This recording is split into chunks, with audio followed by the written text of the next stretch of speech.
Getting in okay. This is the fourth webinar in World GBC's COP30 webinar series. I'm Julie Emrich, World GBC's Sustainable Finance Lead, and I'm honored to run today's webinar on unlocking impactful finance. We will run audience engagement throughout the webinar, so have your phones ready. There's a few QR codes to scan. You can see the first one on the screen. You can already take part in the survey. And if you missed the QR code, I will show it again later on following slides.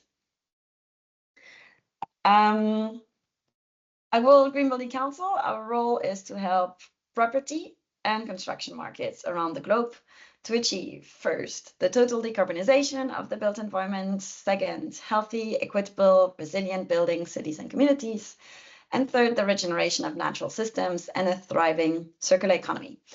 That means building the right policy environments, the right financing environments, and the right social and cultural environments to deliver sustainable environments. So we're proud to convene more than 75 national green building councils in the network, representing more than 48,000 private sector members.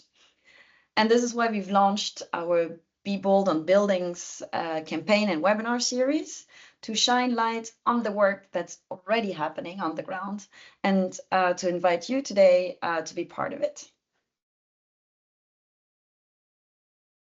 And this year, if you haven't heard, is COP30, the COP30, and it marks a critical turning point.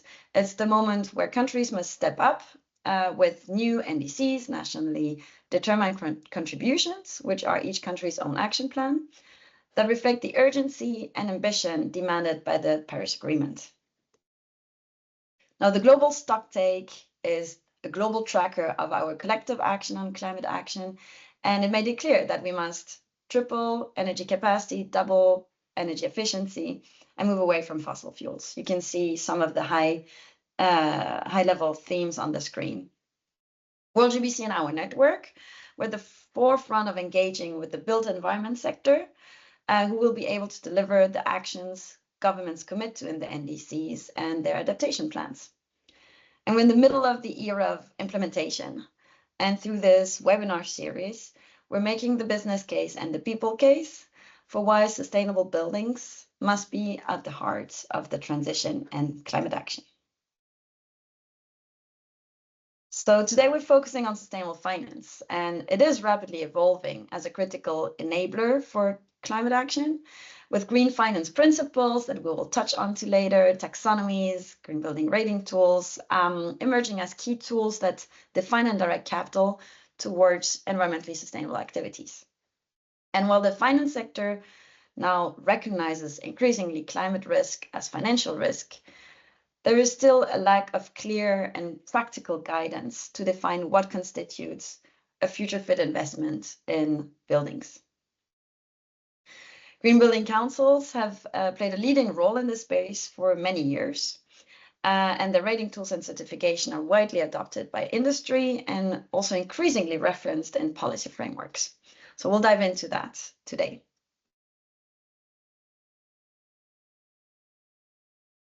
A bit of background on taxonomies more generally before we dive into the details. We know that green bonds and green loan principles have been guiding frameworks to direct capital for many years, but they do not explicitly define what performance level defines green. And this is where sustainable finance taxonomies come in, and they're quickly proliferating. So they're essentially a classification system that says what a green investment is. They therefore enhance transparency and trust and reduce greenwashing. And originally, they came from the need from the investors community to have clearer definitions on green investments, to know where to allocate finance into the transition to a sustainable economy. At the World Green Building Council, we've been running the Sustainable Finance Task Force I have the privilege of leading for almost 3 years now. You can find all our work and all our resources on our website, Sustainable Finance and ESG. And we have been looking into policy briefs, how to implement taxonomies, looking at ESG schemes as a network. We provide collectively trainings, third-party verification services. And we have just now in August also kicked off a new global work stream specifically on taxonomies to look at the different criteria and approaches and methodologies in these taxonomies, unpack the diversity of approaches and taxonomies, and we will be developing some thought leadership on principles for taxonomies that are fit for purpose. So watch out this space and join our network if you're interested to be part of this front-running work. I will now move on to the topic of the day, which is taking a closer look at Asia Pacific and our collective network there, where we have been working on a series of reports specifically on unlocking capital and looking in the alignment of green building rating tools in Asia Pacific to the ASEAN taxonomy, specifically for sustainable finance. I'm in a second going to hand over to the lead author of these three publications, Benjamin Towell, who's the executive director at OCBC, and he will showcase the analysis and the main findings that you can find in the report. Again, there's a QR code if you want to find these reports. The alignment analysis and technical appendix are out today. We will then also be joined by co-author Jeff Oatman, who is World GBC's Asia Pacific Network Chair and Head of Collaboration and Membership at the Green Building Council of Australia. And also by Lourdes, who will then take us across the globe to have a similar discussion in the Americas.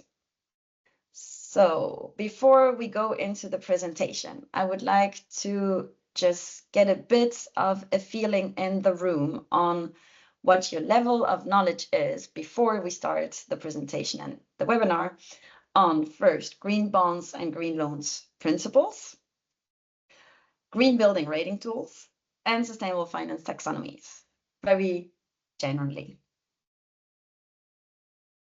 So if you haven't yet had a chance to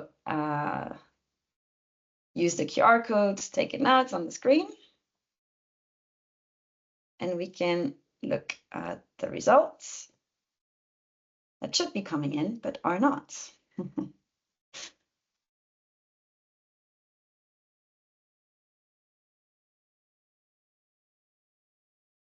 Let me see if it's working here. All right. Let's go here then to look at the results. So first, what is your knowledge on green bonds and green loans principles? We have quite a varied mix. Green building rating tools, we have a bit more knowledge in the room, and sustainable finance taxonomy seem to be pretty spread out as well. Then if we move on, I can put the QR code if you haven't had a chance to catch it yet. Then from 1 to 5, what is the relevance of the following in your work? Same, the green bonds and green loans, the green building rating tools, and sustainable finance taxonomies. I think similarly to the knowledge level, green building rating tools are a bit more used than taxonomies and green bonds and green loans. All right. We'll come back to this later. Coming back to the presentation then.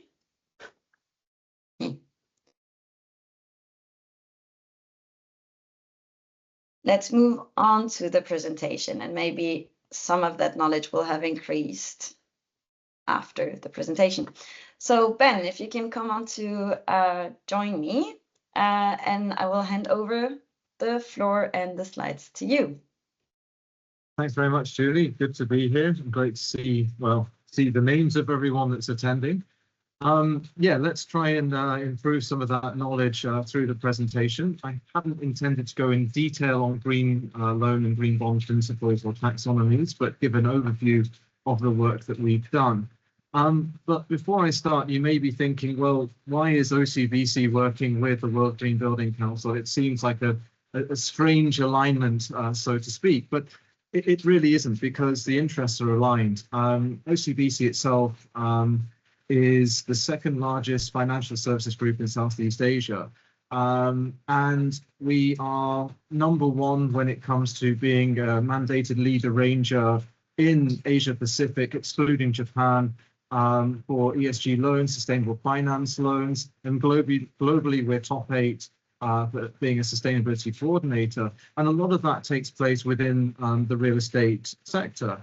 I myself have the background of, you may have heard of the Singapore rating tool Greenmark. So I spent 12 years actually working on designing and implementing the Greenmark rating tool in Singapore and beyond. So we have quite a deep connection with green building councils, with rating tools.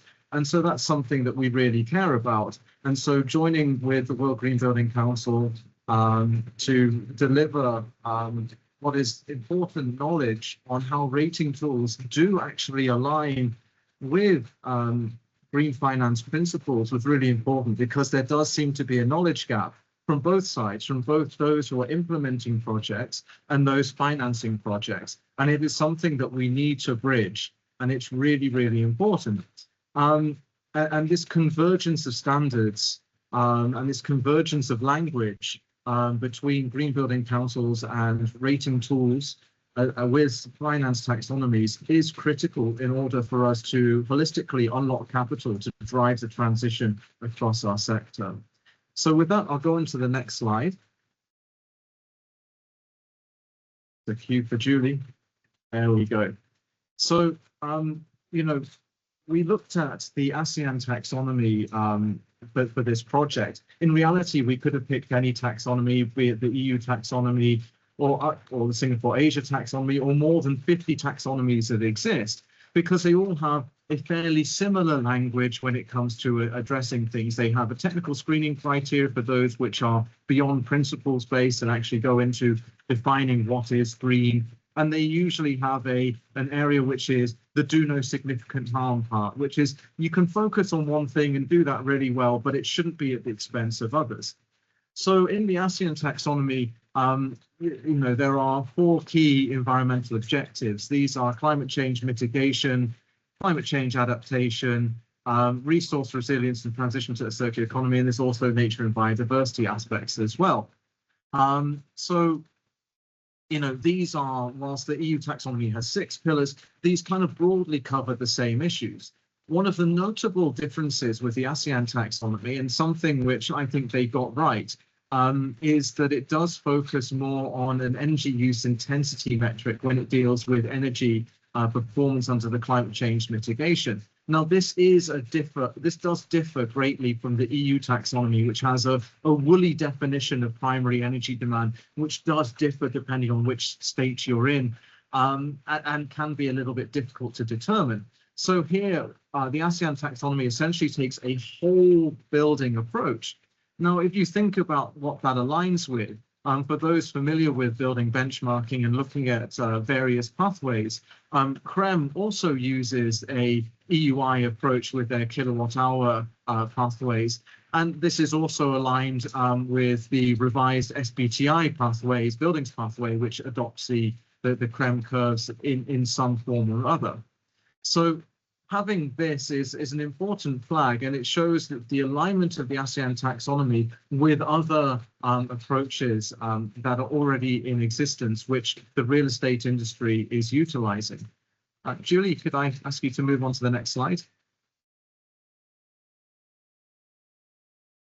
Okay, so coming back to you know, the green loan and green bond principles. So essentially, there are 4 key pillars in the green financing principles, green loan, green bonds. So let me just unpack these a little bit, and then how that relates to green building rating tools. So the first one is use of proceeds. So use of proceeds here just means what is the money being directed to? So if it's a bond, what is all that money you're gathering from your investors being directed to? What project, what building, or what group of buildings is it being directed to? And how does that align? So is it, for example, a green building? Is it for energy efficiency retrofits? Is it for renewable energy? Are you directing capital towards pollution prevention and control, or sustainable water or wastewater management, and things like that? So it really determines what is that money or the proceeds, what projects are they explicitly being directed to?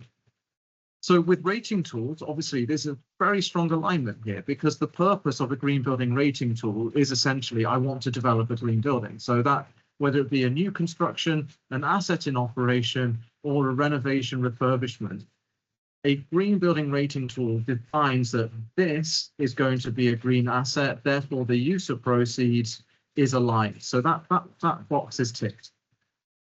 The next section is the kind of process for project evaluation and selection. So that's where the borrower, whoever's taking the money, will communicate how the proceeds are going to align with environmental objectives. So you can say, yes, I've got a green building, but how? How is it going to be green? So what are the stated goals? What are the objectives? What is the eligibility criteria? So for example, you know, I'm looking at an asset in Australia. I'm going to say that I'm only going to accept 5-star, Green Star and above as my eligibility for it to be considered green for my sustainable finance framework. That is aligned with the green loan principles and green bond principles. Furthermore, I will be able to talk about the environmental objectives that achieves. So does it achieve certain energy improvement targets? Does it achieve certain biodiversity protection?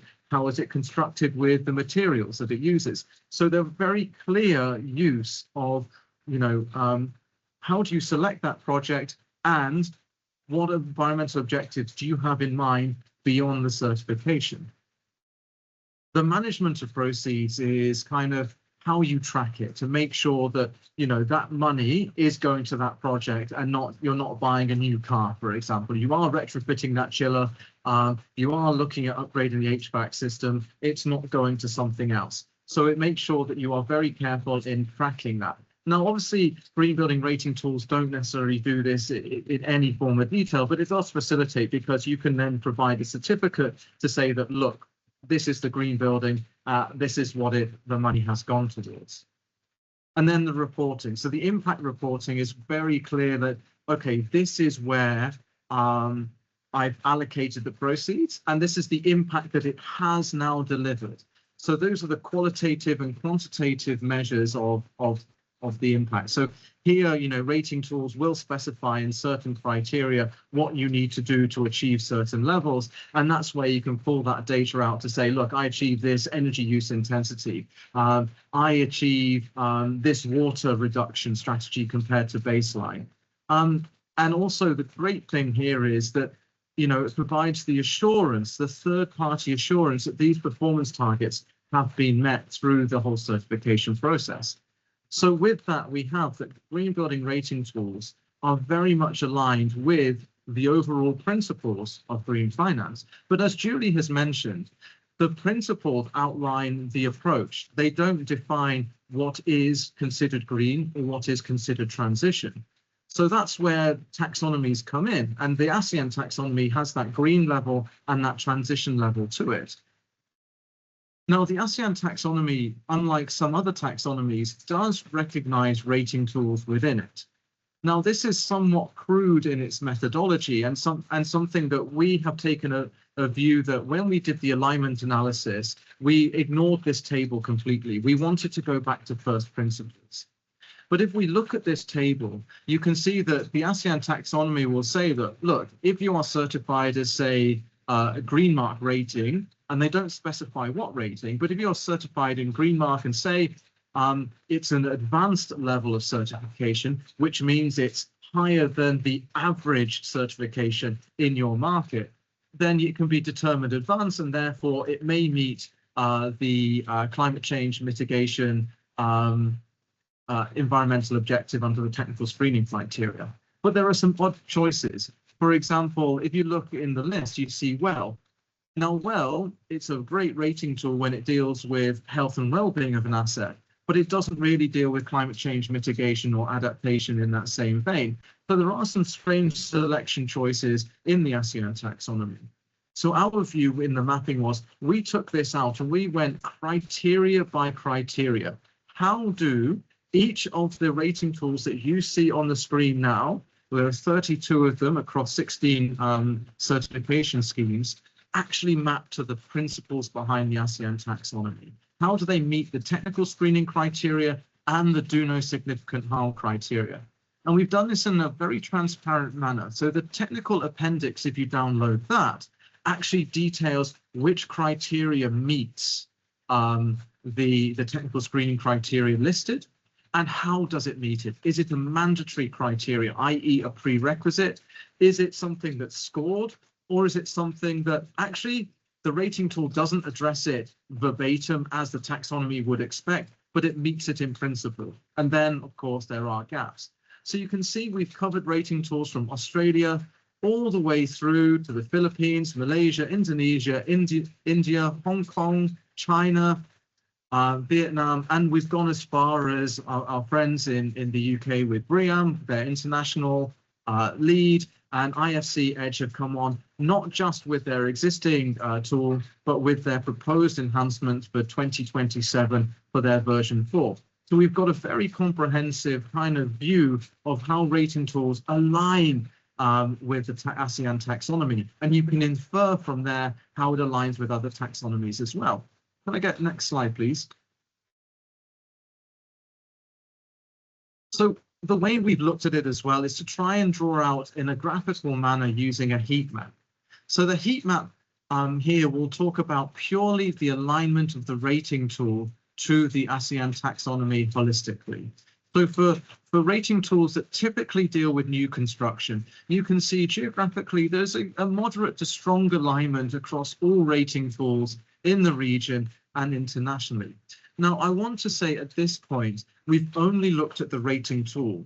We haven't looked at, for example, where there are regulations underpinning certain aspects. So the ASEAN taxonomy covers a very wide geographical region with very different regulatory standards. In some countries, an environmental impact assessment is mandatory. Therefore, it wouldn't appear in the rating tool as a scored credit. Therefore, in the rating tool analysis, this would be an omission. So it wouldn't necessarily be picked up that they actually have it. So when you look at the heat map, you do have to take it with a pinch of salt that we are looking purely at the contents of the rating tool, and we have not taken into account the regulatory background to which, or the context to which the rating tool is responding to. Now, given that some rating tools do operate outside of their home country and do operate internationally, this does provide a fair way of having a look at how their rating tool does align with the principles of the taxonomy. Next slide. So beyond just going through that kind of high level analysis, we've then broken it down as per economic activity as defined in the ASEAN taxonomy. So the construction of new buildings, the refurbishment or renovation or retrofit of existing buildings, or the acquisition and ownership of buildings. So there's three key economic activities which we've looked at, and you'll see some rating tools will cover both. So, for example, for an acquisition of an asset, it may be covered by the new building rating tool because it's already been constructed and it's in that window of certificate validity when someone goes to acquire it. But likewise, it could be in its mature part of its in-use life. So an in-use certification could have been used, or likewise, it could have undergone a renovation or be timed for a renovation at the point of acquisition. So it could be under an existing building or a rating tool that looks at renovation. So we have been very deliberate in making sure that each rating tool, based on what it covers, is mapped to that economic activity which the taxonomy covers, which is why you see sometimes there are more than one rating tool from the scheme for each economic activity, because we want it to be comprehensive. And then we've given that rating tool for that economic activity, an overall rating. So you can see the alignment in the color. And then you can see the very interesting dots and full colors and half shaded circles.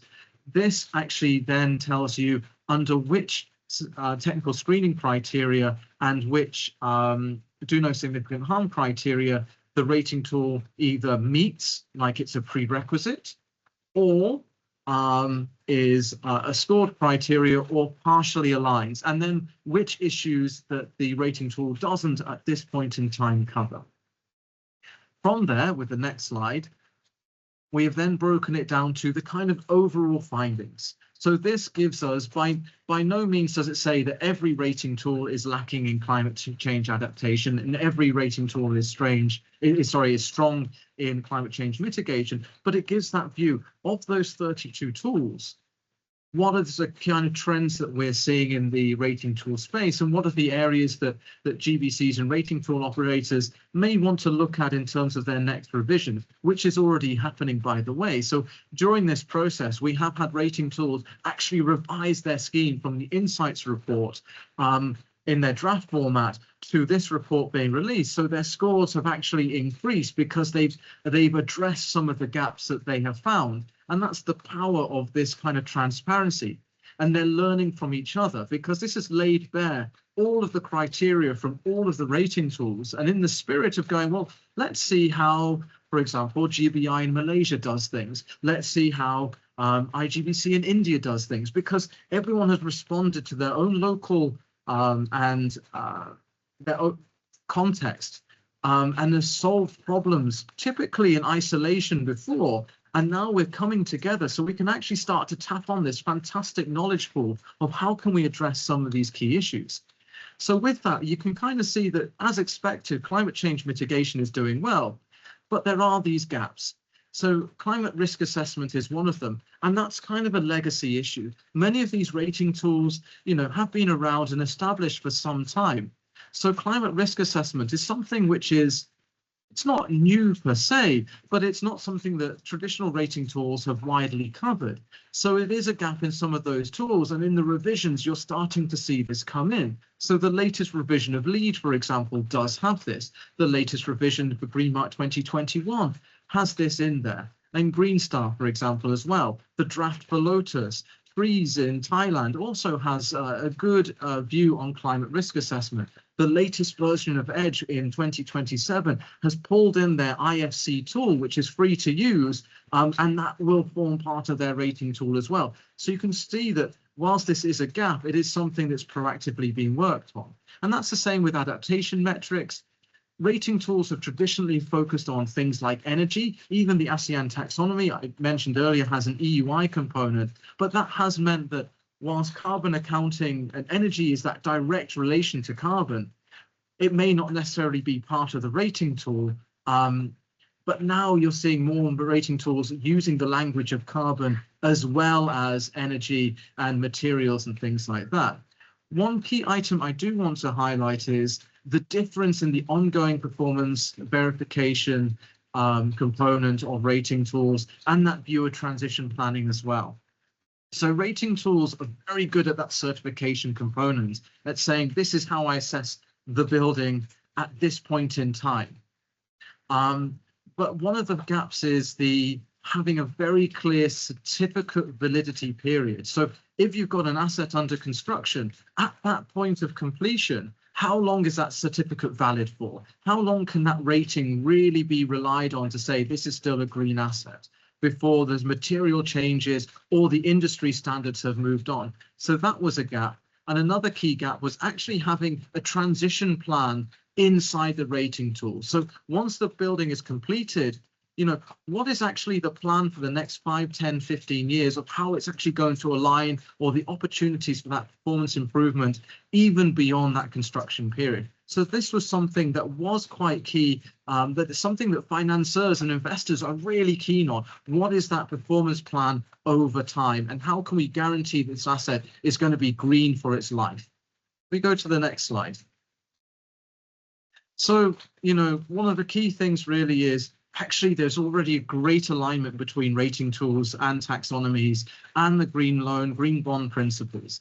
And we need to actually build on this alignment rather than coming up with constantly new frameworks and new metrics, which I know management consultants are great at, but we already have fantastic, widely used tools that are out there that are already well understood by a broad ecosystem of those who are already developing and related to buildings.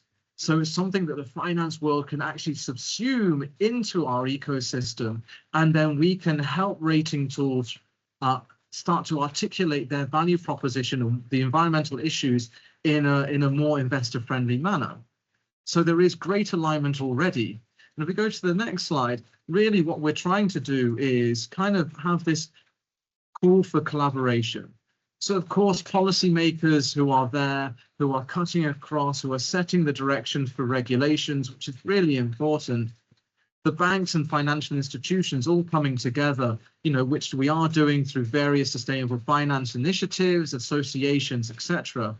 But then kind of through that work on taxonomies, really not creating something new, but actually utilizing what's out there and articulating what it is that we really need from rating tools to move up so that they can be fully utilized by us. And that's where green building councils and beyond the green building councils, the rating tool operators can come in, because this is where the change is led. This is where you bring all of the members that you have and all of the people that you touch on that journey, so we can really unlock capital across the entire value chain.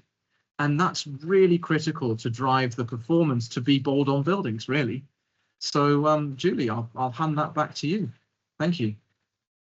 Thank you so much, Ben, for presenting this in such a good manner. It's been very comprehensive and clear at the same time. So I'd like to ask everyone to maybe hit their phones once more, and check out the QR codes on the screen. And basically, sorry, before we get on to the discussion and Q&A section, I'd like to ask the audience, what word comes to mind seeing the results of the alignment analysis? So we can have a bit of a word cloud. And then we will have a discussion in a second.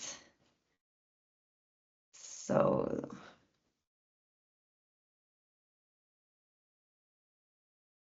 I think the results are not working in this integration. So let me get it from online version. Sorry for this.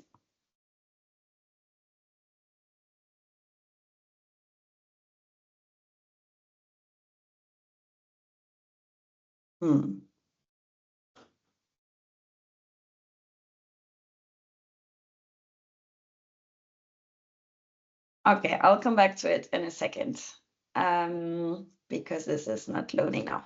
So let's come on to the panel discussion and Q&A. On top of Ben from OCBC, who just introduced the amazing analysis he led with the network, I'd like to also call on to Jeff Oatman, who I mentioned at the beginning of the webinar, is WorldGBC's Asia Pacific Network Chair, and also Head of Collaboration and Membership at the Green Building Council of Australia. And we're also joined today by Lou Salinas, who is the founder of 3 Environmental Consulting, and who has undergone a somewhat similar but still very different type of collaboration on the other side of the globe, also trying to unlock impactful capital. So happy to hear about that in a second. So first, Jeff, thanks for joining us today. If you could do a better introduction than I just did about yourself, the role you've played in the great work presented, and the collaboration between the WorldGBC Network, Asia Pacific, and OCBC. And maybe you can already share some reflections, because we heard collaboration is key, on how that collaboration went, and maybe also some challenges, if some come to mind. For sure. Well, first off, I think you did a great job introducing me. You got who I am. My name is Jeff Oatman. I'm the head of collaboration and membership at the Green Building Council of Australia. And as you mentioned, I'm in my second term as the chair of the Asia Pacific Regional Network.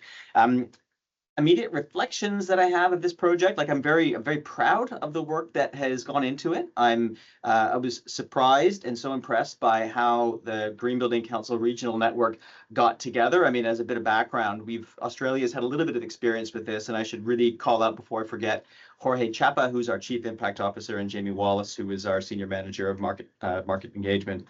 And those two are sustainable finance gurus, and they've started thinking about the same thing in Australia a little while earlier. So when we put out a guide, in 2023, we did another guide with a number of rating tools looking at different taxonomies.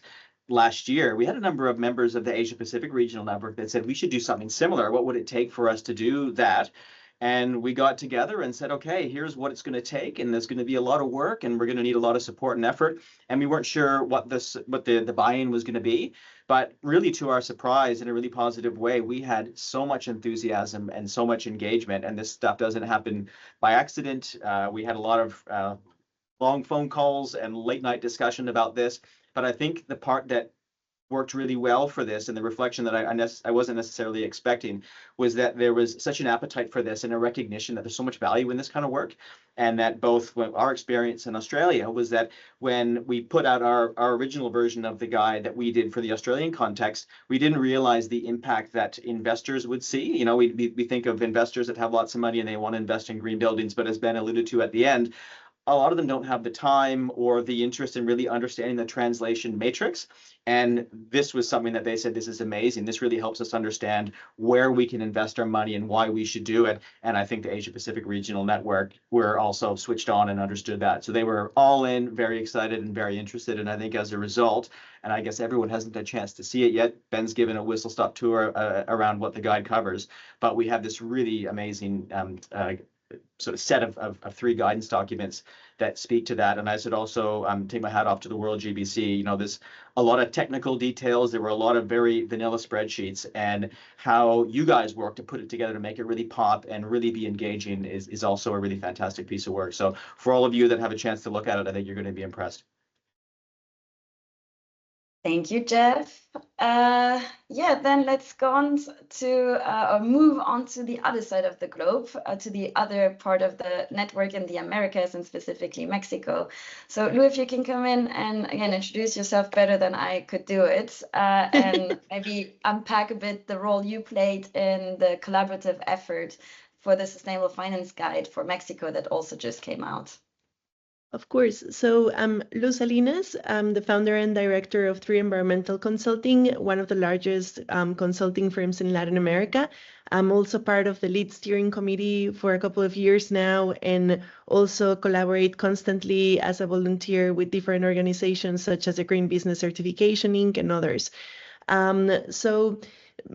Our take here was that talking to different developers, large developers, medium developers, and smaller developers, the perspective of green financing was very different. So the largest developers, the banks would come out to them to give them the green financing, and then the medium and the smaller ones wouldn't be able to receive any sort of green financing because they didn't know who to talk to, how to get it, what was there available for them. So basically, we try to bridge the gap and create this document that in a way makes public banks and also development banks open up about the products that they have in the market. So it's almost like a guide.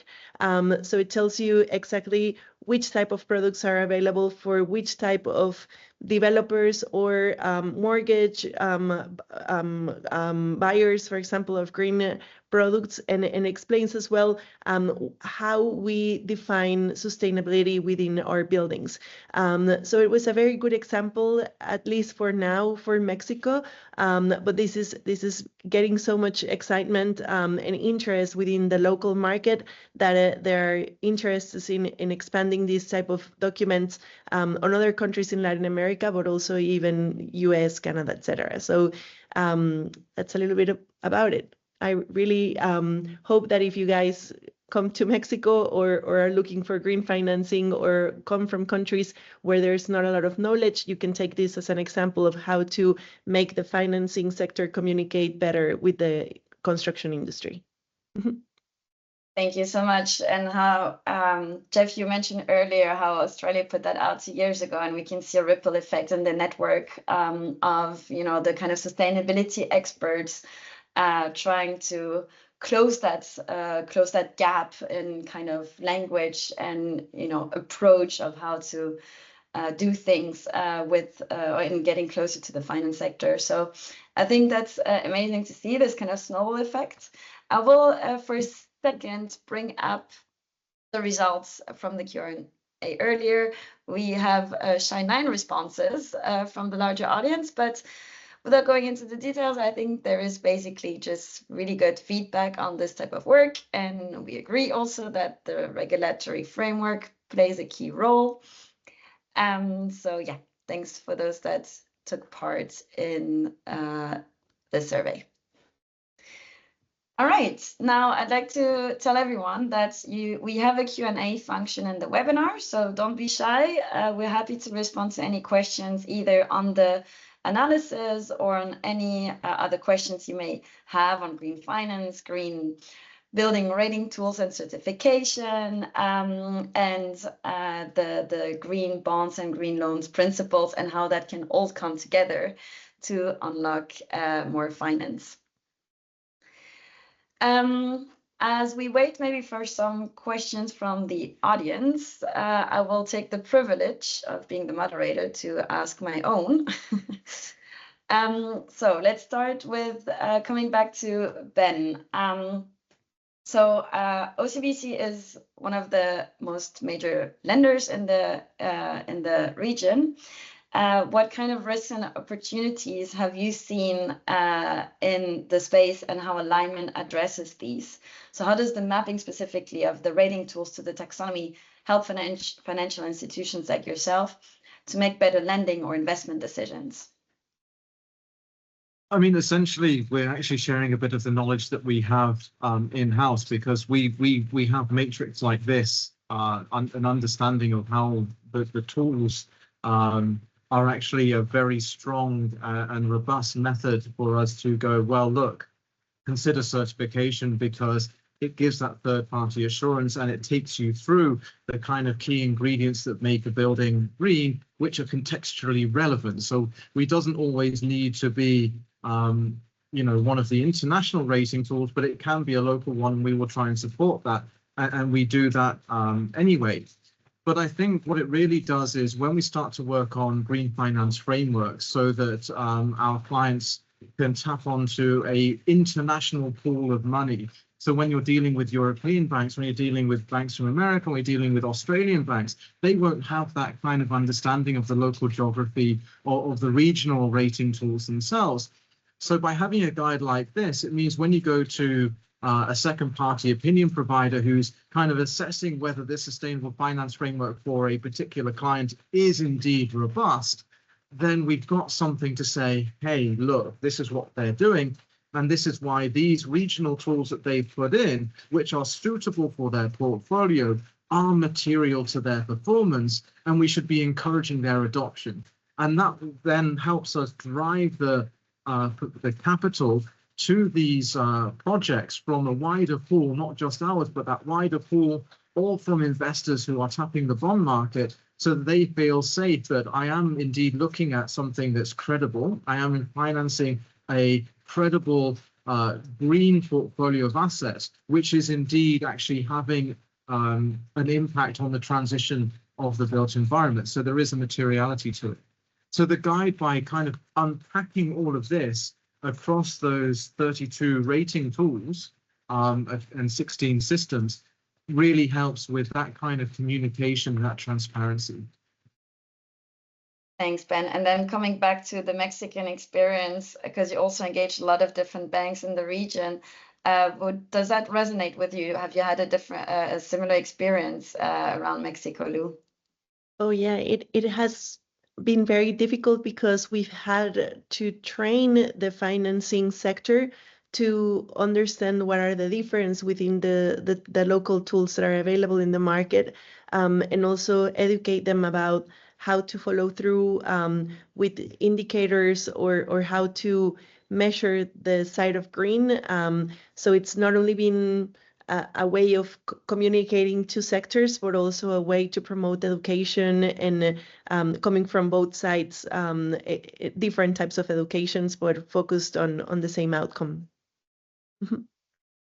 Excellent. Thanks for sharing. So coming back to Asia Pacific, Jeff, so you mentioned, you know, you have collaboration in your title, so obviously that's your sweet spot. But what would you say this first piece of work has maybe even triggered in potential future collaboration on the topic of unlocking impactful finance? Well, I think the first thing is this is a demonstration that this kind of work can be done. And I think when we started, there was definitely a little bit of perhaps apprehension around the size and the scope and the number of rating tools and, you know, around the region internationally, not all in English, but yet we made it happen. And at the same time, there was also a little bit of concern that, well, you know, what if one rating tool looks better than the other? What does that mean? And I think it became very clear that, hang on a second, this is a way that we can promote and use the collective, all of us together, to promote what we're trying to achieve. And that resonated really well. The other thing that I think we haven't decided this yet, but we've already seen some of the GBCs that have been involved say, oh, if this is a translation to what finance is asking for, and we've got a rating tool, maybe we should be looking at how we realign the development of our rating tools, because rating tools aren't static forever. They progress and they change over time. And we've seen other rating tools among our Asia Pacific network say, yeah, we want to use this in calibrating how we make changes into the future so we can align and make it more meaningful for the finance side. So that's exactly what I think is the most obvious thing for us to do, and there's a lot of engagement and support behind that. So, you know, that's been really great, and I think there's probably all sorts of stuff we can do around promoting this more extensively. We've been quite lucky in Australia, having a couple of years head start in our work, but we found that the banks have taken it up. They think it's great. We're seeing, in fact, there was the Sustainability Linked Loan of the Year from the Queensland Investment Corporation here in Australia that did a $3.75 billion sustainability linked loan, and aligning it to, you know, one of the outcomes is around Green Star certification. So having this kind of thing is so powerful. And I think that our network is just on the cusp of really realizing and about to realize the importance and the opportunity there with that. So I want to build on that a little bit, Jeff, in terms of the other way as well, because, you know, actually, when analyzing rating tools compared to taxonomies, it's not to say taxonomies are right.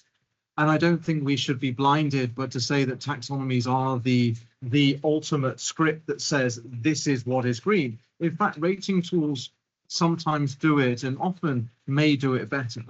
So it is also that other alignment. So in the document, you will see actually there is a little bit of, hang on, this doesn't sit very comfortably in the taxonomy. You shouldn't necessarily be doing this. We would recommend that actually you look at how rating tools are doing things in that space. So that bridge between the two worlds really needs to happen. So we don't end up, you know, kind of trying to do the same thing, but then, you know, you have that burden of dual reporting of kind of communication tensions, because, you know, we're all saying the same thing, but completely differently. And that's just going to be very capital inefficient. And so this is where the kind of guide really comes in, as that universal translator, both directions. That's a really good point. And if there's one thing I can say just to add on that, so you can't have the last point then, is that we did speak to the ASEAN Taxonomy Board, and they were really excited about this. And I think that they aren't used to having industries engage in this way. And for us to say, oh, this is what we're doing, and this is how we want to use it and how we want to leverage it, they were, I think, quite impressed. And we haven't shown them the final version. We're obviously launching that today. But yeah, they were very on side. So there's other opportunities as well to expand this beyond the green building networks and beyond the investors, but actually influencing, you know, taxonomies themselves. Great, thanks for these insights. So coming back to the Mexican experience, because Mexico has also just launched its taxonomy, it's pretty recently. So Lou, how is it then with the Mexican taxonomy, and compared to like the experience there compared to green rating tools? Do you see that convergence? Is the Mexican taxonomy well anchored in kind of existing market practices, as in, for example, rating tools, or is it pretty separate? Do you see the convergence? And maybe one more thing to add, picking up from the Q&A, is embodied carbon anchored in the Mexican taxonomy? And then I'll pose back the question to Ben. Good question. Yeah. So the Mexican taxonomy came out in 2023, and it's very strict in terms that it provides you with specific EUIs per type of climate, per type of building. So it's great. Although the way it came out as a taxonomy, it doesn't necessarily explain how you can adhere to it as a project or as a bank. So they're still working on a tool to actually make it feasible to apply for it. So in the meantime, really what's driving the market are green building certifications. The green building certifications are the way that banks are identifying projects that deserve to receive some green financing or additional benefits. But also the developers of the tools have been working together with the people working within the taxonomy and the government so that the taxonomy can receive a little bit of more traction. Because in the meantime, I mean, people talk about it, people care about it, and it's been a way to strengthen investor confidence and access funding or meet regulation, but it hasn't really worked perfectly so far. So there's still a lot of work that it has to be done. Excellent. And quickly, is embodied carbon part of the Mexican taxonomy? And how's it addressed? So not directly, because we're not talking about emissions, we're talking about energy, water, and then additional aspects.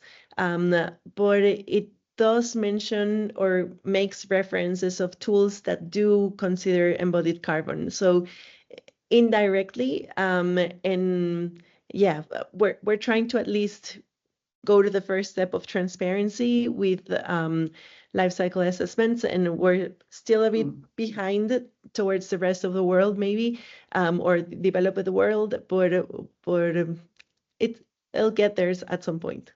Well, so I mean, I'd like to reference again, WorldGBC has just started a work stream on comparing the different taxonomies, so we'll come out with that analysis into next year.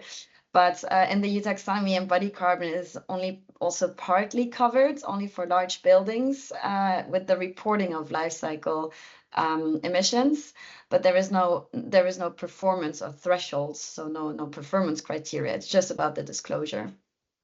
So and then Ben, if you sorry, yes. So I would just like to add. So we have clients in Mexico that because they expect to receive financing from the EU, they follow the European taxonomy plus the Mexican taxonomy. So that's also something that becomes very strong as other countries also follow through with specific taxonomies.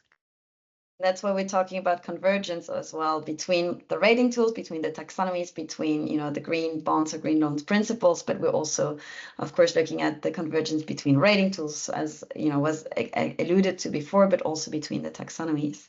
So then, Ben, back on the ASEAN taxonomy, does it? Yeah, so the ASEAN taxonomy does-ish, right? So it's a bit kind of EU taxonomy approach as well. So you'll find it under the do no significant harm for the 3 economic activities, which it kind of just talks about the life cycle assessment on the products, materials and processes, cradle to grave life cycle assessment. LCA should be conducted using the standard ISO 14040 series. And then randomly, and this is the bit that I find quite interesting, for new construction under the technical screening criteria, but then for renovation, they have, and this is the bit that we talk about in the guide as well, is it just being really kind of jarring. But they do have one which is basically a cut and paste of a LEED criteria from the old version of LEED, so version 4.1, which is obsolete, and they've literally verbatim copied that and gone, yep, that's it. That's what you look at for embodied carbon. You're like, no, we can do so much better than that. But I mean, it is there, and under the do no significant harm, you have climate change mitigation as well, which talks about all 3 scopes of carbon. So it does bring it in, but it isn't picked out in the same way. And to give credit to them, they do talk about the, kind of global warming potential and life cycle. So it's there, but it's not a clear standard. But I think this goes to that broader issue of embodied carbon anyway, because everyone that's tried to attempt a pathway for embodied carbon, I mean, operational carbon pathways are already, they've had a good attempt at them, but they're far, far, far from perfect. And we know the contexts have not been taken into account, and that's across the board. And so there is a reiteration going on. Embodied carbon is even further behind because the data standards are just everywhere, to be honest. Even if you've got an EPD, is it a local EPD? Is it, a global EPD? And so this convergence of that is there, and then the clear pathway. So I think at this point in time, what taxonomies are doing with it needs to be considered is probably where you're going to get to with it. And then you're going to have individual sectors in the manufacturing space through their approach, but such as steel, cement, etc. They will need to have their own version. So then it all pulls in the same direction. Which is why on the demand side of buildings, it focuses more on the disclosure of emissions rather than setting performance thresholds, of course. We have a position paper on the EU taxonomy on our website at World GBC on how to integrate whole life carbon and life cycle emissions into the EU taxonomy, because that is the official position of the network. I would like to maybe close the round of discussion as we're approaching to the end of this webinar. So maybe from all three of you, Ben, Lou, and Jeff, can you reflect on it? Because we're talking, about these new frameworks and how they come together. But what is really then the impact on the ground? Like, how much has it actually unlocked capital so far, and how much of it is maybe more of a reporting burden? And now comes the European speaking, because of course in Europe, the EU taxonomy is mandated by law to be reported towards. That's a bit different. But yeah, can you a bit reflect on the kind of conceptual aspects of, the convergence of all these green finance frameworks, and then the actual delivery of more capital for sustainable built environments? So let's start with Jeff this time. Well, I'm not sure if I'm going to directly answer your question, but I think quite simply, if we want to align with the Paris Agreement and where we need to decarbonize, we're not going to get there without buildings. And finance unlocks that. And the work that we're doing here connects the dots between the climate goals, financial flows, to green buildings, and the rating tools are the way to recognize that. So, we're seeing there's lots of examples where now we're seeing sustainability-linked loans and finance that's actually doing this. But I think there's a huge gap with helping people understand the opportunity here, and that's a big part of what this is going to do. It came out today, so we probably don't have too many deals to report on it yet. But I suspect that we're going to get a lot of traction on this one, and I suspect Ben is going to be in very high demand. Not that he isn't already, but I think after this, there's going to be a lot of interest in there. We're going to see a lot. So let's come back in a year, and then we'll be able to show you all the deals that have been done and how much money this has generated. Excellent, thank you. And then in a pretty concise manner, Ben, from OCBC's perspective. I think Jeff's hit the nail on the head. I mean, transition requires action, not reporting. I mean, reporting is great, and I think that's where we differ in Asia Pacific. We spend less time on reporting and more time on the action, which is where it is. And that's why this view of using rating tools directly rather than having another set of criteria to compare against is really important, because then you spend less time reporting and more time having the architects and engineers do what they do best, and then leaving it for the financiers to then negotiate with the clients. Look, you want our capital, then we want our assets to be green. We've all got to decarbonize our loan books. This is the best way to do it, using what exists and tailoring what exists into something that is meaningful. Excellent, thank you, Ben. And then the last word to do between the Mexican taxonomy and how it is on the other side of the world. I couldn't agree more with Ben and Jeff. That's the same way we see it here.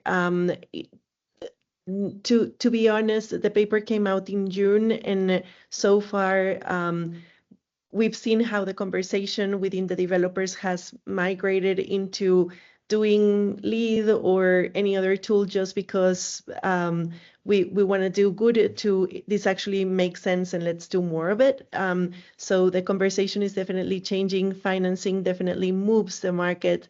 It's very valuable to achieve our targets. And we're having an event in October basically to make the both sectors mingle, and hopefully we can measure more data and provide more KPIs next year. But so far, conversation has been totally transformed, and financing definitely creates large impact within any country. Excellent. Thank you so much to Jeff, Ben, and Lou for coming in for this webinar. And to pick up the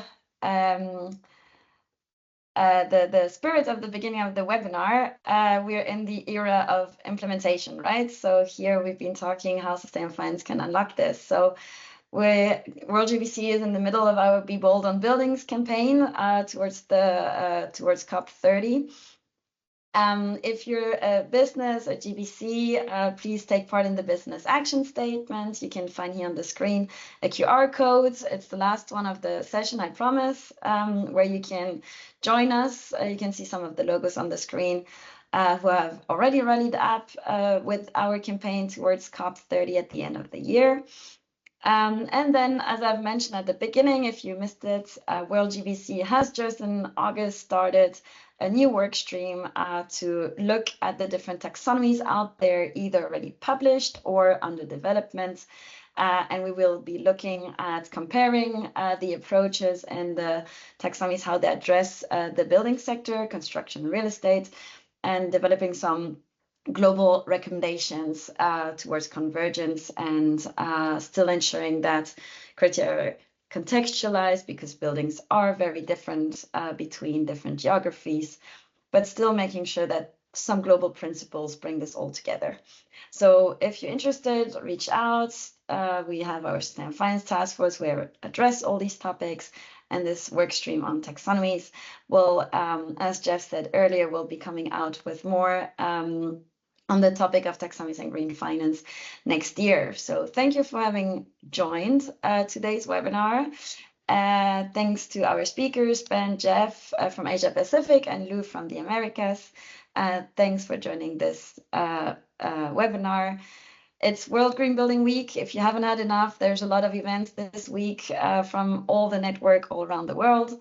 You can sign up to via World GBC's channels. Many thanks. And I really hope you found this conversation as valuable as I did.